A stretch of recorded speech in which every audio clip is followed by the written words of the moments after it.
ng kaaway. Hindi takot ang kaaway sa iyo, kapatid. Hindi siya takot sa iyong pangalan. Hindi siya takot sa taas ng iyong narating. Hindi siya takot sa dami ng iyong nalalaman.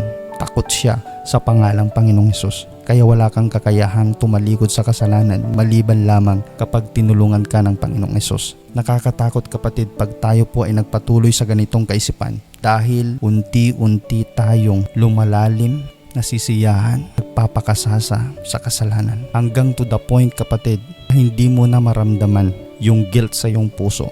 At sa bawat paggawa mo ng kasalanan, sa halip na ikaw ay masaktan, ikaw na ay nasisiyahan. At yun ang nakakatakot, kapatid. Yung panahon na ikaw ay galak na galak habang ikaw ay lumalaklak ng alak. Yung panahon na ikaw ay nagdiriwang kahit na ikaw ay nandoon sa sabungan o sa sugalan. Yung panahon na natutuwa ka pa sa paninira sa iyong kapwa. Natutuwa ka pa na meron kang kaaway. Natutuwa ka